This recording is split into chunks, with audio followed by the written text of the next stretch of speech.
Mi esposa se acostó con su cuñado, y su familia quería que yo lo aceptara. Todo empezó en 2014. Mi esposa, María, tenía 27 años en ese entonces, mientras que yo, Daniel, tenía 26. Llevábamos 5 años de relación y 2 casados. Nos conocimos en la universidad, ella estudiaba contabilidad y yo ingeniería mecánica. Nuestro encuentro fue en una fiesta de un amigo en común y conectamos rápido. Después de unas cuantas citas, nos hicimos novios y nos casamos al año siguiente. María tenía una hermana mayor, Carla, que estaba casada con un amigo de María, Javier. La mamá de María, Rosa, nunca me aceptó. Intentó ponerme 1000 excusas para separarnos, y puedo decir que me discriminó y humilló cada vez que pudo, siempre decía que María merecía algo mejor. Creía que mi vida era perfecta. María era increíblemente hermosa, la mujer más guapa que había conocido. En ese entonces, mi sueldo como ingeniero mecánico era decente. Habíamos acordado no tener hijos pronto, primero queríamos viajar a algunos países y terminar de pagar una casa. María estaba de acuerdo. Le interesó estudiar una maestría, y yo le ofrecí pagársela. Siempre quise que se sintiera cómoda conmigo, así que podrías decir que le daba gusto a mi esposa en todo. Un año después de casarnos, la mamá de María sufrió una caída que la dejó hospitalizada un par de días. Los doctores dijeron que no era nada grave, pero le recomendaron reposo. María estaba destrozada por su mamá y se quedó con ella. Pasó el tiempo y en la fiesta de los 30 años de casados de los papás de María, se hicieron 2 anuncios impactantes. Carla llevaba 5 largos años luchando por tener hijos, yendo a clínicas de fertilidad sin éxito. Era una situación desgarradora para ella, sufrir en silencio esa imposibilidad. La confesión de Rosa fue el segundo anuncio impactante. Con voz temblorosa y lágrimas en los ojos, expresó que anhelaba ser abuela. Sus palabras, llenas de una urgencia profunda, resonaron. Una caída me puede acabar, y quién sabe cuándo pueda pasar. Vi cómo María se derrumbó al escuchar las palabras de su madre. Al volver a casa, mi esposa estaba visiblemente afectada por lo sucedido. Yo decidí ignorar la situación, un error mío que no quise afrontar. Pasaron los meses sin más noticias, hasta que recibí una llamada urgente de María. Su voz reflejaba angustia al explicarme que estaba en el hospital. Me alarmé. ¿Estás bien?, le pregunté con miedo. Ella respondió que sí, pero que estaba ahí porque Carla había intentado suicidarse. La incapacidad de Carla para tener hijos la había sumido en una depresión profunda, y las palabras de Rosa, con su anhelo de ser abuela, habían sido el detonante. La desesperación la llevó a intentar acabar con su vida. Apenas salí del trabajo, corrí al hospital para apoyar a mi esposa. Ahí encontré a Rosa, con la mirada fría y algo acusadora. También estaban Javier, Ricardo, el esposo de Rosa, y mi esposa.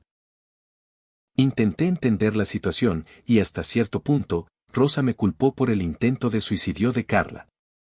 Según ella, su deseo de ser abuela y la incapacidad de Carla de darle un nieto la habían llevado a intentar quitarse la vida. Los doctores dieron de alta a Carla 2 días después y le recetaron antidepresivos. Ese mismo día, tuvimos una reunión familiar donde volvimos a tocar el tema de los nietos por la infertilidad de Carla. Propuse la idea de la adopción como una alternativa viable. Tanto Carla como Javier podían adoptar sin dificultad, eran adultos con buenos ingresos. Hubo un silencio incómodo en la habitación. Rosa me miró fijamente y rechazó la idea, argumentando que adoptar un niño no era lo mismo que tener un nieto de sangre. La conversación no avanzó y volvimos a casa con un ambiente tenso. Las semanas después de esa reunión se volvieron extrañas. Carla y Javier empezaron a visitar mi casa más seguido. A menudo los escuchaba hablar, pero cuando entraban, se callaban. Me parecía una conducta extraña, aunque decidí no prestarle mucha atención. Quizás Carla simplemente estaba pasando por un mal momento y necesitaba estar con su hermana. Por otro lado, el comportamiento de María cambió, se volvió más reservada con su teléfono y distante conmigo. Cuando llegaba a casa e intentaba acercarme, ella se apartaba. Además, nuestra vida íntima disminuyó. El 5 de julio, un día que recuerdo claramente, llegué a casa del trabajo y vi varios coches estacionados frente a mi casa. Temí lo peor. Al entrar, encontré a mis suegros, a mi cuñada con su marido, y a mi esposa en la sala. Sus expresiones indicaban seriedad. María me dijo, siéntate, necesitamos hablar. Asentí y me senté, intenté preguntar qué pasaba, pero mi suegra me interrumpió preguntando, ¿qué solución nos puedes dar? Me quedé callado, no entendía a qué se refería. Entonces, añadió, sobre mis nietos. Intenté sugerir la fertilización in vitro, explicando cómo funcionaba, pero solo encontré asco en la cara de Rosa. En su expresión de vieja, noté que rechazaba mi propuesta y dijo, tengo otra solución. Parte 2. María interrumpió y explicó que habían analizado opciones, mencionando los riesgos de la subrogación, los posibles problemas genéticos y hereditarios que podrían surgir generaciones después. Luego, Javier agregó que la subrogación era cara y que no podían permitírsela, además de los gastos que el bebé requeriría. Entonces, ¿qué proponen?, pregunté. La respuesta maligna de mi suegra me dejó sin habla. Como te niegas a tener hijos, María quedará embarazada de Javier. Tragué saliva, incapaz de pronunciar una palabra, esperando que fuera una broma. Sin embargo, mi suegra continuó hablando. Entendemos que no quieres cuidar al bebé, no te preocupes, cuando nazca, lo registraremos a nombre de Carla y Javier. Luego, mencionó. Los hijos no son productos, no se hacen en un laboratorio, deben ser concebidos con amor, fruto de una pareja, en otras palabras con coito. Explicó una serie de argumentos religiosos, citando la prohibición de la Iglesia y su deseo de evitar que su nieto fuera condenado al infierno. Antes de que mi suegra pudiera continuar, me levanté bruscamente y grité. De ninguna manera. No suelo levantar la voz, pero lo hice en esta ocasión. María, ¿qué quieres decirme?, le pregunté a mi esposa. Vi cómo su expresión cambiaba entre confusión y miedo. Mi suegra me miró desafiante, intentando explicarme, aparentemente pensando que no reaccionaría así. Javier se acercó a mí, intentando poner su mano en mi hombro, y le dije. No me toques. Estaba realmente molesto. Mi suegra insistió en que quería un nieto. Fue entonces cuando agregué. Bien, le daré un nieto. Trataremos de concebir la semana que viene. Mi suegra intervino de nuevo. Respetamos tu decisión de no tener hijos todavía, entiendo que eres joven y aún tienes ganas de explorar, por lo tanto, Javier será quien lo cuide. Carla está de acuerdo en que su hijo sea concebido en el acto de amor, por lo tanto, será entre María y Javier. Ante estas palabras, grité de nuevo. Estás loca, vieja bruja. Todos se sorprendieron con mi respuesta. Mi suegra derramó lágrimas de cocodrilo, Ricardo se acercó a ella, y también lo hizo Carla. María me miró y me gritó, preguntándome cómo podía decir eso. Javier se acercó a mí y recuerdo que me dijo. Vamos, será divertido. En ese momento, le di un puñetazo tan fuerte en la cara a Javier que cayó al suelo. Parte 3. Carla gritó, María también. Les grité que se fueran de mi casa y me encerré en la recámara. Los escuché gritar un rato y por la ventana los vi irse. Minutos después, María entró bastante molesta, reclamándome por haber ofendido a su mamá. Ignoró por completo que estaban intentando convencerme de que mi esposa se acostaba con otro. María no me dirigió la palabra en todo el día. Cuando desperté, la encontré en la cocina. Parecía que había estado llorando. Me llamó inmaduro por no entender la situación, me dijo que su suegra estaba grave. Decidí ignorarla y no la llevé al hospital. Le dije que tomara un taxi y me fui. Regresé a casa en la noche, me pasé el día con mi mejor amigo, Diego. Él me dio la razón, me dijo que era una trampa y que la culpable era mi suegra. Me sugirió que sería buena idea irnos de la ciudad con mi esposa, para alejarnos de su familia. Cuando llegué a casa, vi a María triste, había estado llorando. Me dijo que su mamá estaba hospitalizada y grave. Le dije que me importaba poco, se desmayó. Me sentí mal y le pedí perdón, no era mi intención lastimarla. Solo me dijo que su mamá solo quería un nieto. Le mencioné que podía esperar un año más, pero ella dijo: No entiendes, Carla sigue deprimida, me da miedo que vuelva a intentar suicidarse. Me quedé callado y dije: Está bien, podemos intentar tener un hijo pronto. Esa decisión podría sacarme de mis propios planes. No me malinterpreten, sé que un hijo es una alegría y una felicidad, pero todavía era joven y quería viajar. Un hijo es una responsabilidad y te puede limitar cuando no tienes suficiente madurez. En mi opinión, ser adulto no es lo mismo que ser maduro. Ella me miró feliz, sonrió, me dijo que estaba bien, que lo intentaríamos, y se fue. Parte 3. Los días pasaron sin incidentes, excepto por un cambio en la actitud de María. Ahora ya no escondía su teléfono y me miraba feliz. Su mamá me pidió perdón, dijo que entendía mi decisión. Según las indicaciones médicas, no debía estresarse ni enojarse. Me sorprendió, no esperaba eso de esa mujer. María se volvió más cariñosa conmigo. Reconozco que esos meses fueron bastante interesantes, pero había algo que me parecía raro. No sabía qué era, pero era raro. 6 meses después, puedo decir que estaba más enamorado de María.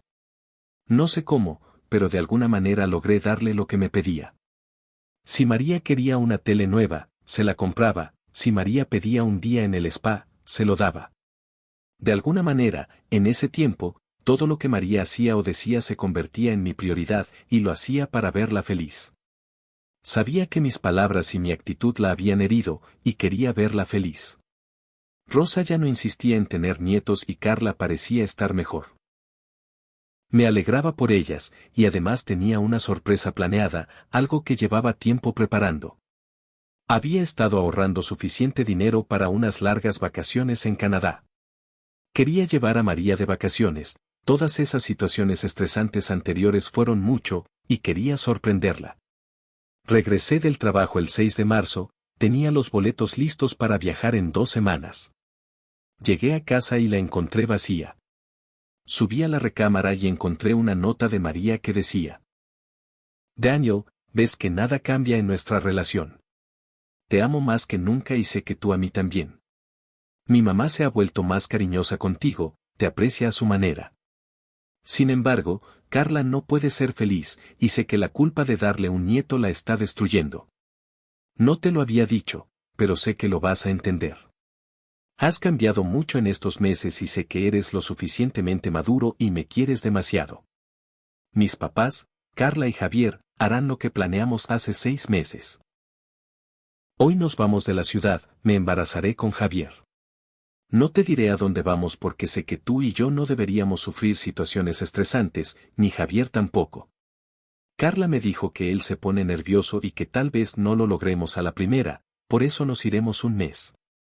No te molestes en buscarnos, regresaré cuando esté embarazada. Esto no cambia nuestra relación, haremos como si nada hubiera pasado. Nadie en la familia lo sabe, y así se quedará, solo entre nosotros. Parte 4.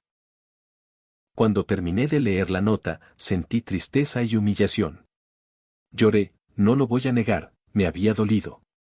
Pero creo que en un matrimonio tiene que haber un acuerdo mutuo, la confianza debe ser la base.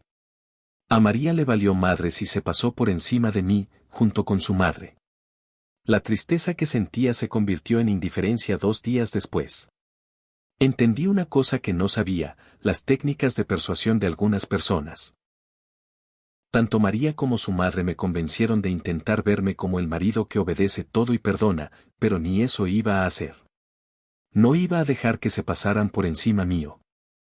Manejé hasta la casa de los papás de María, y como decía la nota, no estaban. Regresé a casa, molesto y humillado. Le conté a Diego la situación, me dio su apoyo, tomamos un par de cervezas, y me preguntó qué iba a hacer. No supe qué responder y simplemente no dije nada. Intenté llamar a María, me sorprendió descubrir que había dejado su celular en casa. Sabía que lo había hecho a propósito, siempre lo cargaba. Revisé el celular y las conversaciones y mensajes con su familia eran normales, no había nada. Ese fin de semana no hizo más que aumentar mi odio hacia ella y su familia. En resumen, mi mujer me estaba engañando con su cuñado repetidamente porque él estaba nervioso y no podía concebir, lo cual es una tontería, en mi opinión. Se me ocurrió un plan, saqué pasajes para ir a Canadá, empaqué todas mis cosas. Tenía suficiente dinero ahorrado para vivir 3 meses. Además de eso, vendí mi carro y le pedí un préstamo a Diego. Le dije que me iba a Canadá y que nunca regresaría. Él dijo que estaba bien, solo le pedí que me mantuviera al tanto de lo que pasaba, tomé el teléfono de María y me fui. Algo que no te he contado es que hablo 2 idiomas bien además del mío, español, también entiendo bien inglés y alemán, así que entender el idioma no fue un problema. Renuncié a mi trabajo y pedí que no me contactaran más, incluyendo a mi mujer. En mi tercera semana en Canadá, hubo una notificación de WhatsApp en el teléfono de María. Abrí el mensaje y vi que eran los familiares de María, su hermana, su madre, su padre, Javier, estaban en una especie de grupo con el nombre bebé. Carla había mandado un mensaje que decía: "Lo logramos familia, después de más de 20 intentos finalmente tendremos un nieto". Carla compartió una foto de Javier sonriendo, esa cara de ganador que nunca olvidaré. Mi mujer María estaba a su lado en la cama, se veía que estaba en ropa interior y después una foto de una prueba de embarazo. Ver a mi mujer con Javier me llenó de tristeza, pero estaba demasiado lejos y no quería volverla a ver. Llegaron varios mensajes de la familia felicitando por la anécdota. 4 días después, estaba buscando trabajo en Canadá. Por suerte, mis conocimientos de ingeniería y el poder hablar 2 idiomas me dieron la oportunidad de empezar a trabajar en una pequeña fábrica como almacenista. No era mucho, pero pagaba bien para sobrevivir. De hecho, si te sale un trabajo en Canadá, no dejes pasar esa oportunidad. Una semana después de eso, un domingo a la mañana, recibí un mensaje de María en mi celular que decía: "Amor, ya llegué, todo salió bien, estoy embarazada. Ven pronto, tengo algo que decirte". No le contesté, decidí ignorarlo. Me pasé el día en Toronto, caminando por el parque, hasta que recibí otro mensaje de María. "Cariño, vuelve a casa, tenemos que hablar de esto". Ignoré el mensaje de María otra vez. Los mensajes seguían llegando, además de llamadas que, obvio, no contesté. Toda la tarde recibí mensajes y llamadas de María, Carla, Javier y esa bruja maldita. Esto se fue escalando e involucró a mi papá. Recibí una llamada de él, bastante preocupado, preguntándome dónde estaba y si estaba bien. No le había contado nada, así que simplemente le pregunté quién llamaba. Me dijo que María estaba preocupada y lo había contactado para ver si estaba conmigo. Le expliqué la situación a mi papá, al principio parecía incrédulo, pero al final terminó creyéndome. Le dije a mi papá que lo llevaría conmigo apenas pudiera y le dije que bloqueara a mi esposa. Mi teléfono seguía inundado de mensajes de voz y llamadas. En uno de esos mensajes de voz, se escuchaba a María llorando. "Amor, Daniel, por favor, contesta. ¿Dónde estás? Vuelve, tenemos que hablar de esto en serio". Simplemente ignoré los mensajes. Creía que mi acto de ignorarla era un mensaje en sí mismo. Apagué mi teléfono por 15 días, me conseguí uno nuevo en Canadá. La tecnología puede ser barata si encuentras buenas ofertas. Puse mis redes sociales en privado sin eliminar a María ni a su familia, solo los oculté. Conseguí otro teléfono para comunicarme con Diego. Él me contó que María había ido a verlo, pero no la dejó entrar. Cuando ella le preguntó dónde estaba, él respondió: "Se lo podrías haber preguntado mientras te andabas revolcando con tu cuñado". Y cerró la puerta, amenazando con llamar a la policía. Me preguntó por mí, y le dije que estaba bien, que Canadá era un país tranquilo y próspero, afortunadamente no muy frío. Cuando encendí mi teléfono, encontré más de 100 mensajes en redes sociales y llamadas de María y su familia. La mayoría eran de María, rogando perdón. "Daniel, por favor, todavía te amo, esto no significa nada, quiero darte tu primer hijo, esto es por mi hermana. Daniel, no me ignores, por favor, contéstame, te amo. Sus mensajes estaban llenos de súplicas y mensajes de audio de ella llorando, pidiendo perdón. También había mensajes de mi suegra reprochándome mi actitud, diciendo que era irresponsable, y que mi comportamiento podía afectar a su nieto. María estaba bajando de peso por la preocupación, y los médicos tuvieron que hospitalizarla por un ataque de nervios. Simplemente bloqueé el número de mi suegra. Eso fue durante el primer año. Mi papá vino a vivir conmigo, y le va bien. Por suerte, conseguí un mejor trabajo, y las cosas van bien. Obtener la residencia permanente en Canadá fue un logro después de contratar a un buen abogado. María sigue mandando mensajes. Resulta que, afortunadamente, el hijo ilegítimo con su cuñado no tuvo problemas de salud, y me alegro de que el bebé esté bien. Él no tiene la culpa de lo que pasó, y sinceramente le deseo que crezca sano y feliz. María cortó lazos con su familia, culpándolos de persuadirla y obligarla a tener un hijo con Javier. A pesar de todo, sigue intentando averiguar dónde estoy. Decidí romper el silencio. Cada vez que me manda mensajes, simplemente respondo con emojis felices ante su desesperación. Aunque me dice que todavía me ama, creo que si realmente me amara, no habría actuado de esta manera. Ha intentado de muchas maneras averiguar dónde estoy, pero solo mi amigo Diego lo sabe. Decidí contestar una videollamada de María que recibí, supongo que lo hice para saber cómo estaba. Sin embargo, mantuve mi cámara apagada. No quería que me viera. Ya no era esa mujer hermosa, se veía desgastada y envejecida. Intentó disculparse, pero le dije que sería breve. La suma de tus acciones define quién eres. Tomaste una decisión pasándome por encima, algo que sabías que yo no aprobaba. Confundiste mi amor con obediencia, y eso es algo que no voy a permitir. Estoy viviendo lo que te prometí, viajando. Pero lo estoy haciendo solo. Tal vez para esta época, estaríamos esperando un hijo porque la paciencia es una virtud que se cultiva. Rosa no ha fallecido, y dudo que lo haga pronto. No te daré el divorcio aunque lo intentes. Eso lo cargarás en tu conciencia para siempre. En cuanto a mí, no he conocido a nadie, ni lo haré. Supongo que las acciones tienen consecuencias, cosechas lo que siembras. Yo estoy cosechando lo mío, y tú estás cosechando lo tuyo. Después de eso, escuché a María desplomarse en llanto, y corté la llamada. Actualmente, vivo en Montreal, recuperándome de mi vida pasada. Desde entonces, no he vuelto a saber de ella, eso fue alrededor de 2019, para 2020 el mundo se paralizó, y las fechas se volvieron borrosas. Suena ficción, pero ojalá no lo fuera. Muchas gracias por escuchar, déjame saber tu opinión en los comentarios.